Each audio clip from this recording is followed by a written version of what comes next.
En esta hora quiero compartir un mensaje que tiene como título Encuentros que transforman. Un encuentro puede ser definido, y es muy obvia la definición, pero quiero comenzar con ella. Es la coincidencia de dos o más cosas o personas en un mismo lugar. Cualquier situación, cualquier cita que usted tenga con alguna persona, cualquier coincidencia de dos o más cosas, eso es un encuentro. Y hay encuentros que pueden marcar nuestra vida completamente por el resto de nuestros días.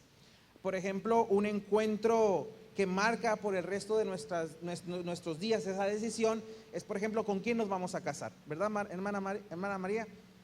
Toda la vida va a tener esas consecuencias y son buenas, ¿verdad? Hermano Leonel, igual. Esa decisión, ese encuentro marcó completamente su vida. Le dio sentido y razón a toda su existencia. Cada día tenemos encuentros con diferentes situaciones en la vida. Y yo quiero hablar en esta hora de 3 encuentros que encontramos en la Biblia, acerca de 3 historias que pueden ser determinantes para poder encontrar, disfrutar la vida cristiana a un mayor nivel de lo que estamos acostumbrados a vivir cotidianamente. El primer encuentro que quiero hablarles en esta hora, de 3 que vamos a ver en este día, es el encuentro con el perdón. El encuentro con el perdón es un encuentro que transforma nuestra vida y nuestra existencia, y para ello quiero que consideremos la palabra del Señor en el libro de Génesis, capítulo 45, versículo 1 al 8 y el versículo 15. Dice la palabra del Señor, Génesis 45, del versículo 1 en adelante: No podía ya José contenerse delante de todos los que estaban al lado suyo, y clamó: Haced salir de mi presencia a todos. Y no quedó nadie con él. Y al darse a conocer José a sus hermanos, entonces se dio a llorar a gritos, y oyeron los egipcios, y oyó también la casa de Faraón. Y dijo José a sus hermanos: Yo soy José, ¿vive aún mi padre? Y sus hermanos no pudieron responderle, porque estaban turbados delante de él. Entonces dijo José a sus hermanos: Acercaos ahora a mí. Y ellos se acercaron. Y él le dijo: Yo soy José vuestro hermano, el que vendisteis para Egipto. Ahora pues, no os entristezcáis, ni os pese de haberme vendido acá, porque para preservación de vida me has enviado delante de vosotros. Pues ya ha habido 2 años de hambre en medio de la tierra, y aún quedan 5 años en los cuales ni habrá arada ni siega. Y Dios me envió delante de vosotros para preservaros posteridad sobre la tierra, y para daros vida por medio de gran liberación. Así pues, no me enviasteis acá vosotros, sino que Dios, que me ha puesto por padre de Faraón, y por señor de toda su casa, y por gobernador de toda la tierra de Egipto. Versículo 15. Y besó a todos sus hermanos, y lloró sobre ellos, y después sus hermanos hablaron con él. El primer encuentro que yo quiero hablarles es el encuentro con el perdón. En ocasiones, durante toda nuestra vida, generalmente, intencionalmente o no intencionalmente, llegamos a dañar a las personas. Y a quienes más dañamos con nuestras actitudes, con nuestra boca, con palabras y frases que decimos a veces sin pensar, llegamos a dañar a las personas y ocasionamos heridas en el corazón. Nosotros en ocasiones lo hacemos, y a nosotros también nos lo hacen. Pero cuando va nuestra vida avanzando, caminando, muchos no tenemos el hábito de pedir perdón o de hablar acerca de aquella situación que ha dañado el corazón. Y creemos y pensamos que el tiempo lo va a curar. El tiempo lo cura todo. Ya pasará, ya luego veremos. Pero lo único que estamos haciendo es postergar el cierre de esa herida que nos han provocado. Es decir, es una herida que sigue abierta y no ha cicatrizado, y simplemente la olvidamos, pero la herida sigue ahí. Y muchos de nosotros no nos atrevemos o no tenemos la buena práctica de pedir perdón. Y el perdón es un encuentro que transforma completamente nuestra vida, porque nos libera de cargas emocionales.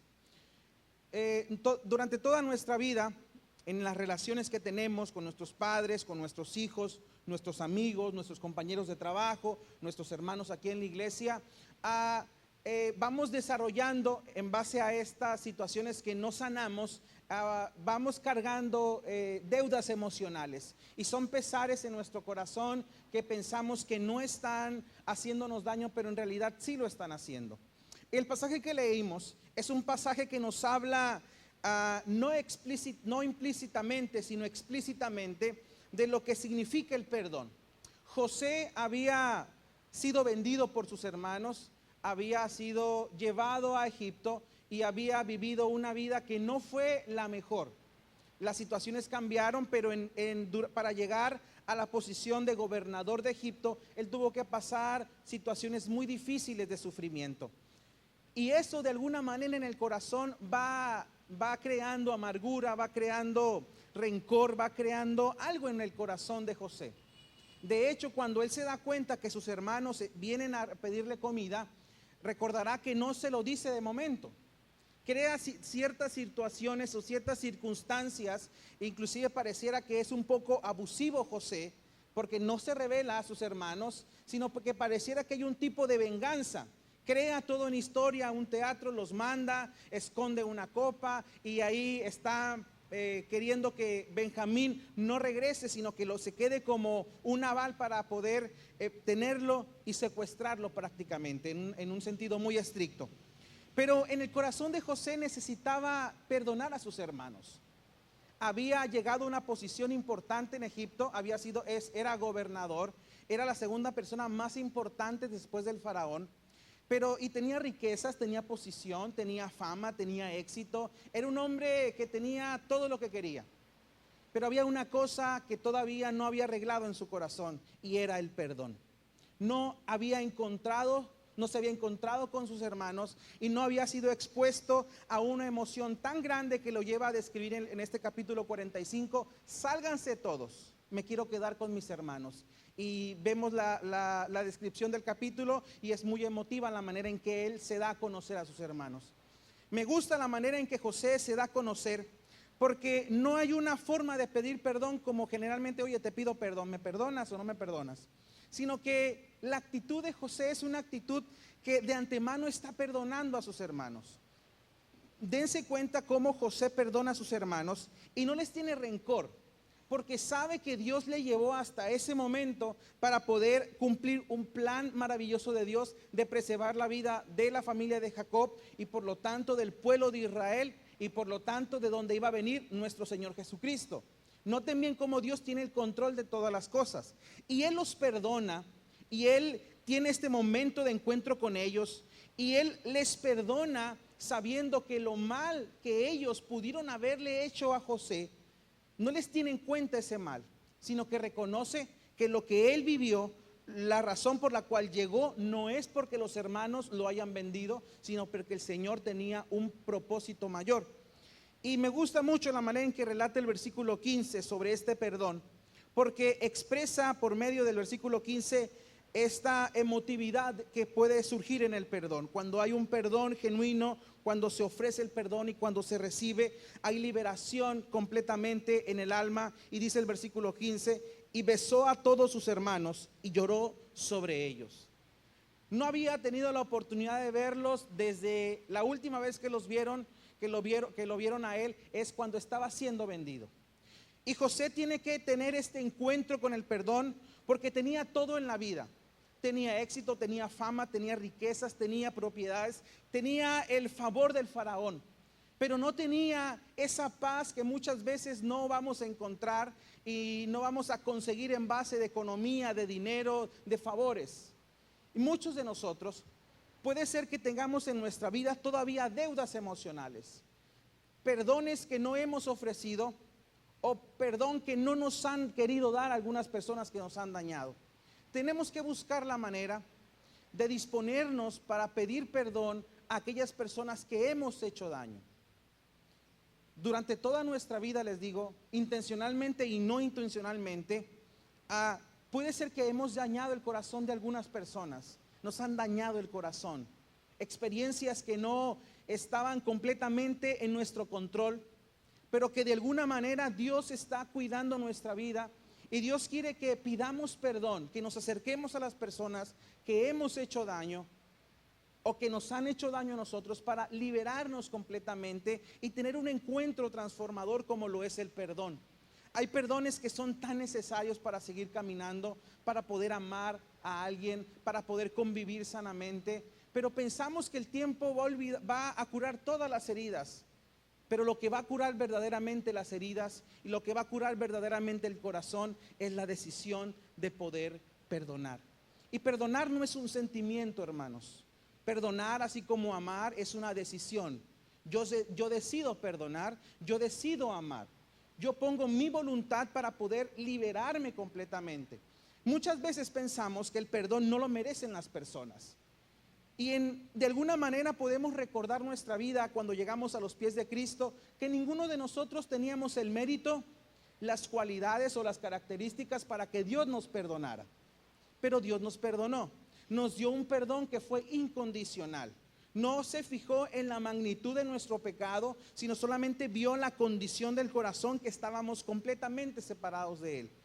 De la misma manera en que Jesús nos ha perdonado, Dios nos ha perdonado nuestros pecados, nuestras ofensas, es la misma actitud que debemos de tener con aquellas personas que nos han hecho daño a nosotros. Necesitamos perdonarles, necesitamos ofrecer el perdón, necesitamos decidir perdonar a aquellas personas que nos han dañado o a quienes hemos dañado a nosotros, hermanos, porque si no, toda nuestra vida no llegará a la plenitud de vida que Dios tiene para nosotros. Podremos vivir una vida completamente feliz, feliz, aparentemente estamos bien, pero en el corazón, cuando cerramos la puerta de nuestra recámara, cuando estamos en soledad, cuando no hay nadie, ahí viene el recuerdo de la herida que sigue latente en el corazón.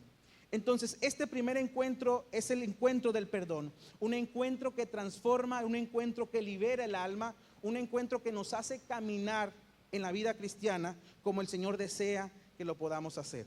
Amén. ¿Sí me doy a entender, hermanos? Ok, vamos con el segundo encuentro. El segundo encuentro del cual yo quiero hablar es el encuentro con tu propósito.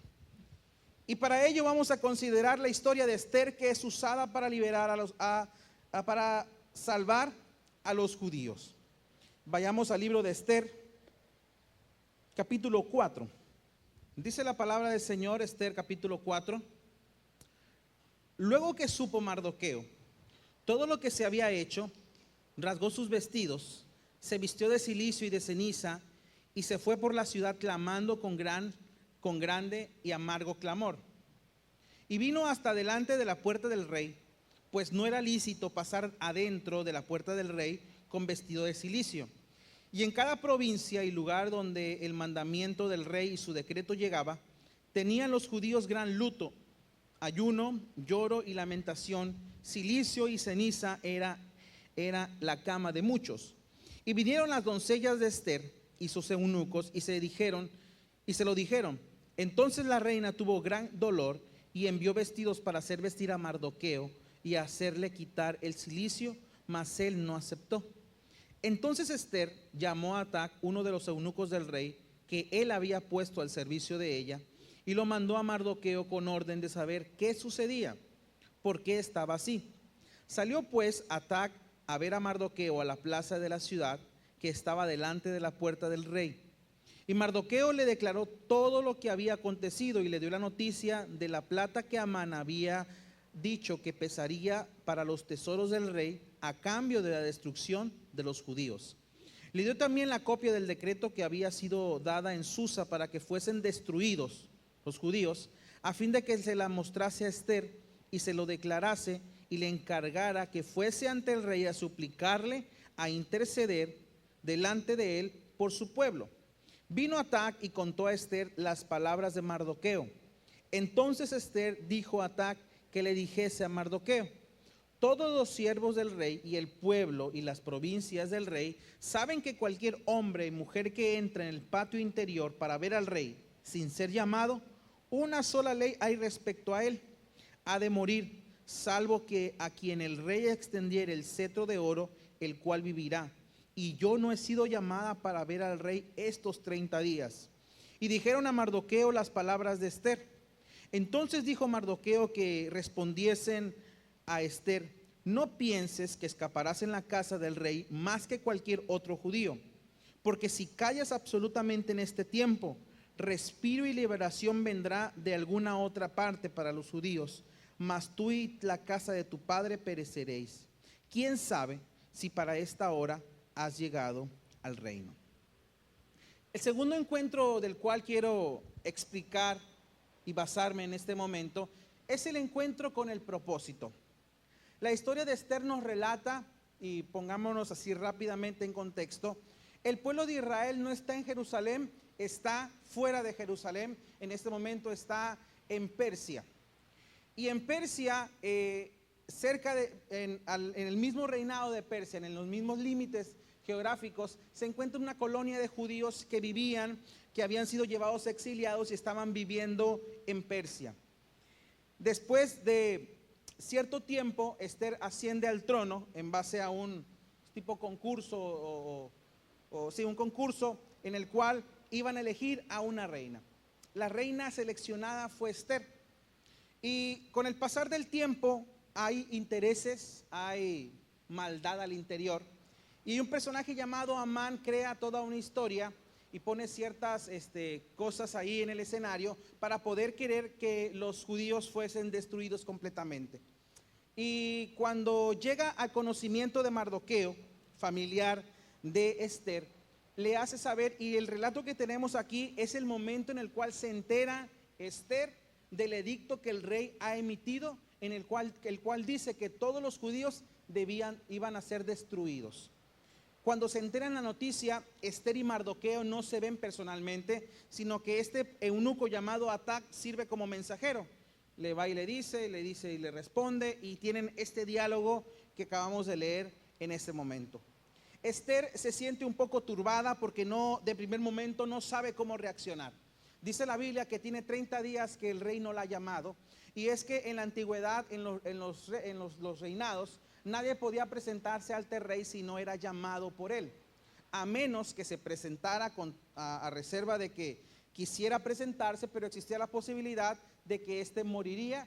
Solamente había una excepción en la cual esta persona que presentara ante el rey sin ser llamada no iba a morir, y era que el rey extendiera el cetro de oro como un símbolo de favor para que pudiera acceder a platicar con el rey.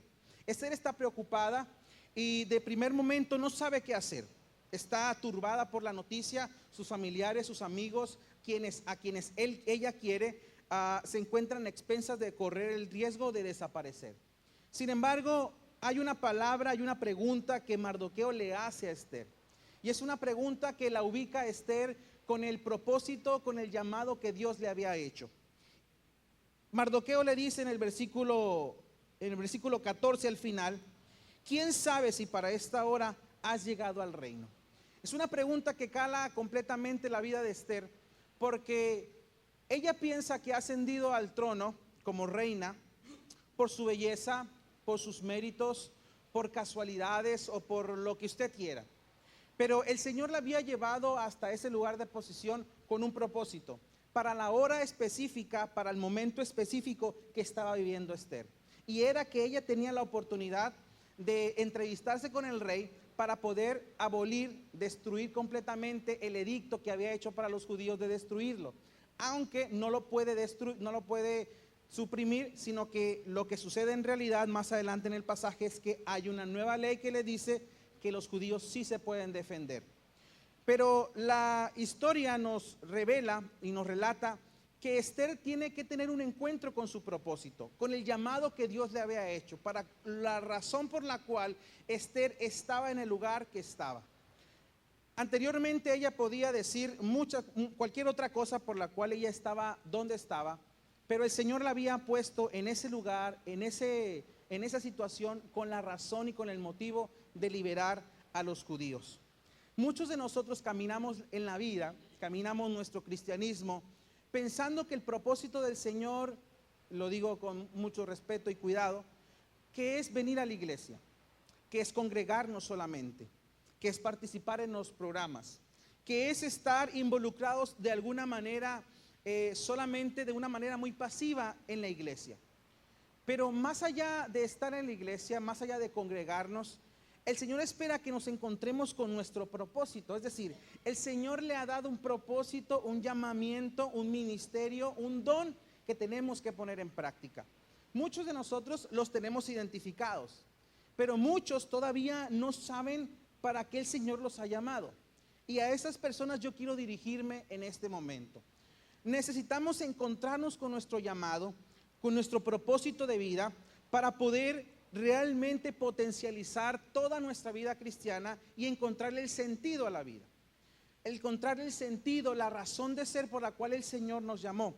Todos tenemos un llamado en común: venir a los pies del Señor, proclamar sus verdades y extender el reino de Dios. Pero de manera más particular, hay otros ministerios en los cuales el Señor nos permite desarrollarnos. Y a eso me refiero con encontrarnos con nuestro llamado. Encontrarnos con aquello que el Señor nos ha querido tener en su casa, nos ha querido tener en su presencia.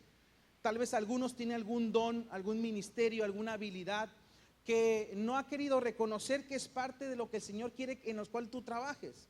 Un llamamiento, un ministerio, un servicio que tú le des al Señor dentro de la iglesia, pero sobre todo fuera de la iglesia, que es donde la iglesia en realidad hace su mayor alcance, fuera de la iglesia. Esther tuvo que encontrarse con su propósito, tuvo que encontrarse con lo que realmente ella, por la cual ella había llegado al reino, y era salvar o ser el medio por el cual Dios salvara a los judíos. Dios cuidó a su pueblo porque era el pueblo sobre el cual el Mesías, nuestro Salvador, habría de venir, habría de nacer, alguien del linaje de David, y Dios estaba cuidando el propósito que más adelante se iba a cumplir en Jesús de Nazaret. Pero Esther tuvo que encontrarse con su propósito. Muchos de nosotros todavía nos encontramos con el propósito que el Señor nos ha dado a cada uno de nosotros. Tenemos que buscarlo, tenemos que provocar, necesitamos poner todo nuestro empeño, toda nuestra disposición, toda nuestra voluntad, para que el Señor nos diga para qué nos ha llamado a su casa, para qué nos ha llamado a la iglesia, para qué nos ha llamado a su reino. Es más que estar sentado en una silla, es más que venir los jueves, los sábados, es más que eso. El Señor quiere que nos encontremos con nuestro llamado, con nuestro propósito, porque ese encuentro, hermano, hermana, va a transformar completamente nuestra visión de vida cristiana. Nos va a hacer vivir la vida con ánimo.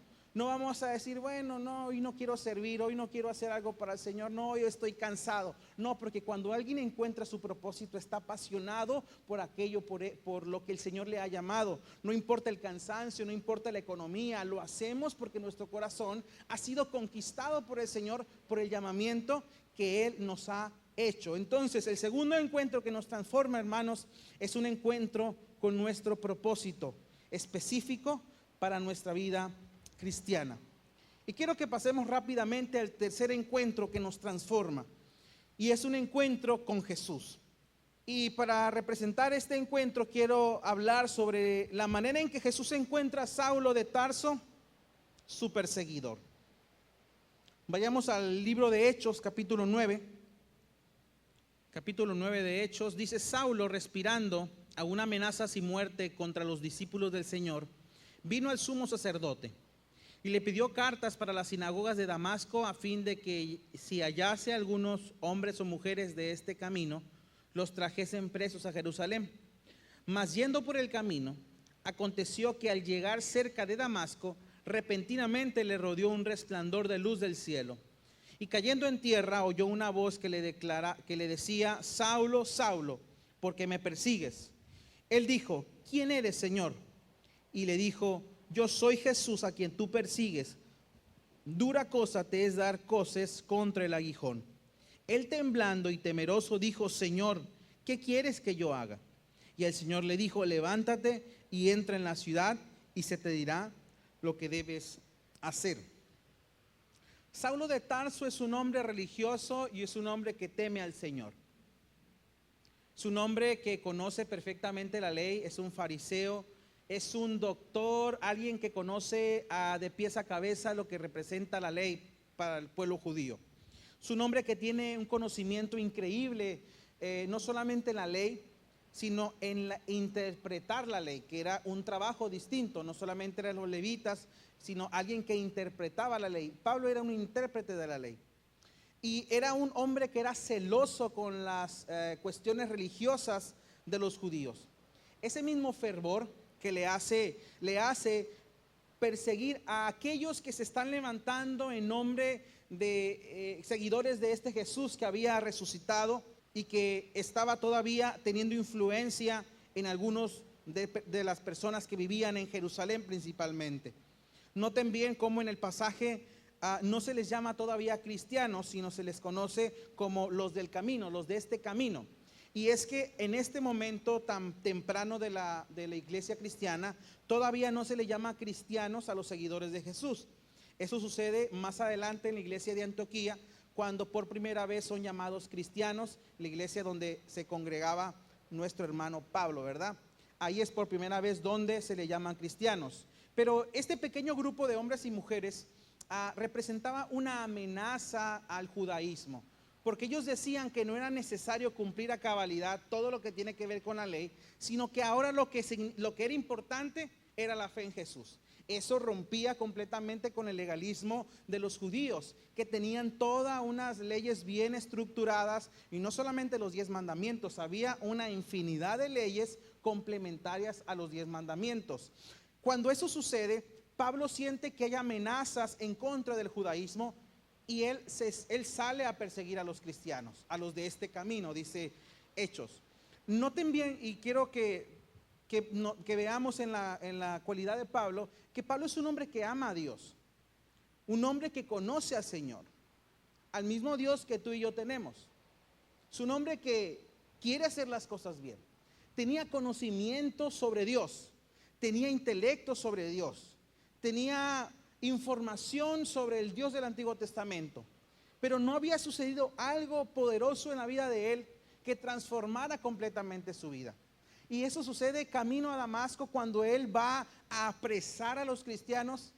Jesús lo apresa, Jesús lo alcanza y lo hace uno de los suyos, y lo hace por medio de un encuentro que transforma completamente la vida de Pablo. Pablo, un hombre inteligente, sabio, un hombre que se la sabe de todas.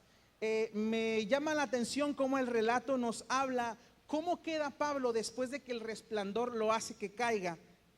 Y vaya conmigo al versículo 6. Vean cómo este hombre que iba persiguiendo a los cristianos, un hombre que estaba seguro de su fe, un hombre que estaba amparado en la ley, un hombre que estaba en el conocimiento pleno de Dios, de acuerdo a su percepción.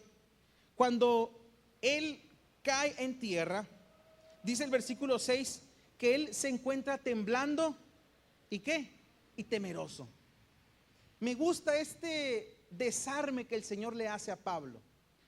Es un desarme del intelecto, es un desarme de todas aquellas cosas que nos hacen sentir seguros, todas aquellas cosas en las cuales confiamos que el Señor nos escucha o nos hace caso por ciertas características que llegamos a adquirir. Puede ser conocimiento, puede ser sabiduría, etcétera. Pero Pablo, un hombre tan inteligente, se encuentra desarmado delante del Señor. Se encuentra como temeroso y se encuentra temblando.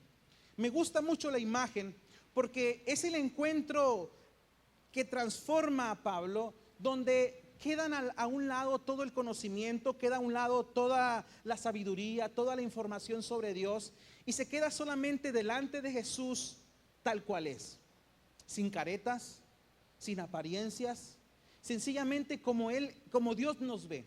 Sí sabe que muchas veces nosotros, inclusive en nuestras relaciones personales, tratamos de aparentar ciertas cosas, ¿verdad? ¿Cómo estás? Muy bien. Pero por dentro, ¿cómo estamos? Muy mal, ¿verdad? Pero aparentamos. No, es algo común a veces. A veces de manera muy ligera decimos, estamos bien. aunque por dentro nos esté llevando un tren. Hay apariencias, generalmente, y es algo natural del ser humano y yo creo que todos en alguna manera hemos caído en estas apariencias. Delante del Señor no hay apariencias, delante del Señor no hay carátulas, delante del Señor no hay escudos que nos hagan presentarnos delante del Señor como algo que no somos. El Señor nos ve tal cual y somos. Y Pablo lo que tiene aquí delante de él es a Jesús mismo, al resucitado, que se le aparece y que transforma completamente su vida. Y de ser el perseguidor de los cristianos, ahora se convierte en uno de ellos. El encuentro que Pablo tiene con Jesús es un encuentro que cambia completamente su vida. Es un encuentro que le hace tener muchas dudas también a Pablo, pero Jesús lo va preparando porque Pablo está por convertirse en uno de los mayores impulsores del cristianismo en el primer siglo. El trabajo que Pablo hace para la extensión del cristianismo es invaluable. Un hombre que va, que predica, que misiona, que hace todo lo que tal vez ningún otro personaje en el Nuevo Testamento lo hace. Pablo es quien lleva sobre sus hombros esa responsabilidad. Pero Pablo no puede ser lo que es. Pablo no puede caminar y tener el impacto que tiene, como lo vemos en las cartas, cuando predica, cuando enseña, sin que él tenga un encuentro personal con Jesús.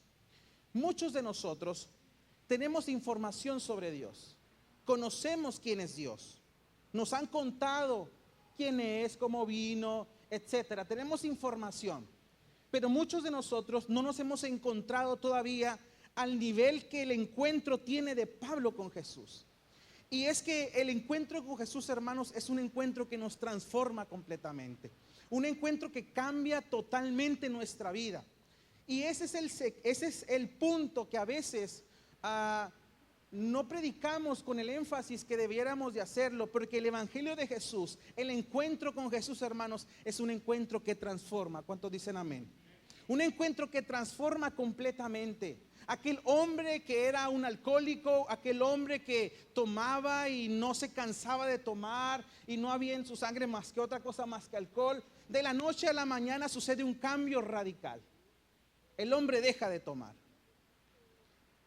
Ya no tiene la necesidad de tomar. Aquel hombre que está sumergido en la adicción, empieza a surgir un cambio en el corazón, en su mismo organismo, en los cuales es capaz de dominarse y entregar su voluntad. Y aquel hombre que era adicto, aquel hombre que era alcohólico, aquel hombre que tenía un estilo de vida incorrecto, de la noche a la mañana cambia con un encuentro transformador con Jesús. De la noche a la mañana hay transformaciones que suceden, pero no suceden por arte de magia, no suceden por obra de la casualidad. Suceden porque un hombre o una mujer se encontró con Jesús de Nazaret, con aquel que es capaz de transformar toda nuestra vida, aquel que es capaz de cambiar nuestra mente, aquel que es capaz de cambiar toda nuestra vida completa. Nos encontramos con Jesús de Nazaret, pero muchos no nos hemos encontrado todavía con él. Muchos apenas le conocemos intelectualmente, apenas le conocemos un poco, pero no le hemos dado la oportunidad que Él se acerque completamente a nosotros, que nos alcance en nuestro camino, que nos alcance en nuestra vida cotidiana y que rompa nuestra agenda, que rompa nuestro proyecto de vida inclusive. Jesús le rompe totalmente el proyecto de vida que Pablo tiene.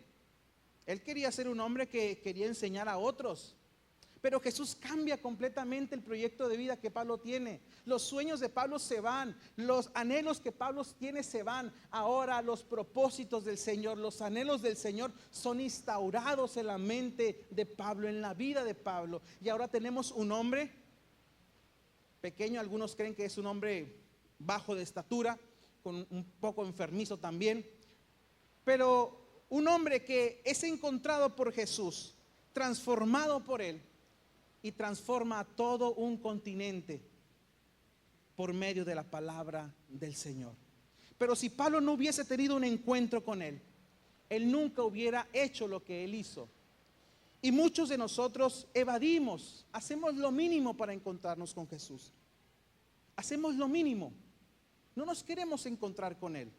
Y no nos queremos encontrar con Él, hermano, hermana, porque Él va a cambiar nuestra vida, porque Él va a cambiar nuestros hábitos, porque lo que nos gusta hacer, Él nos dice que eso no debemos de hacerlo. Él va a cambiar nuestra vida y a veces hacemos lo mínimo para encontrarnos con Él. Hacemos lo mínimo para leer la palabra de Él. Hacemos lo mínimo para pasar tiempos de oración con Él. Hacemos lo mínimo para predicar su palabra. Hacemos lo mínimo, lo mínimo.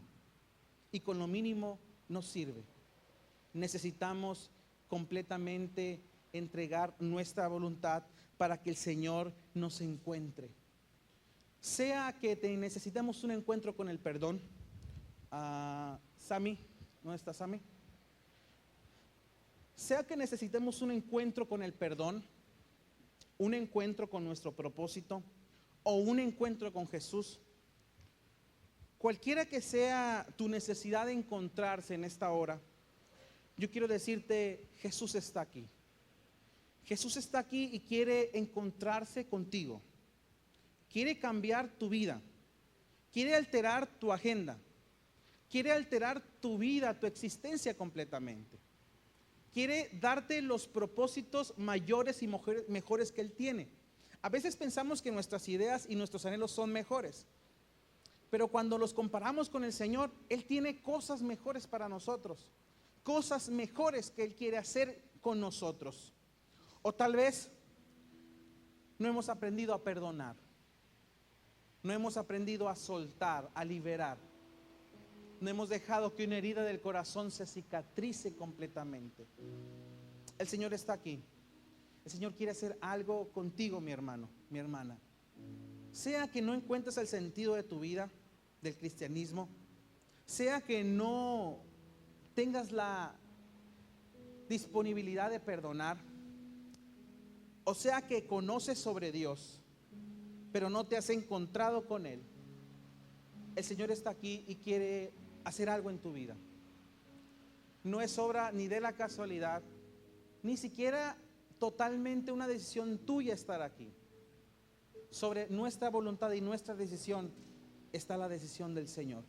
Y el Señor te ha traído a este lugar, ha puesto sobre mí esta palabra para que más de alguno este día puedan salir transformados por el poder de la palabra del Señor, por la presencia del Señor que está aquí. El Señor quiere provocar algo en tu vida. Necesitamos sumergirnos en su presencia.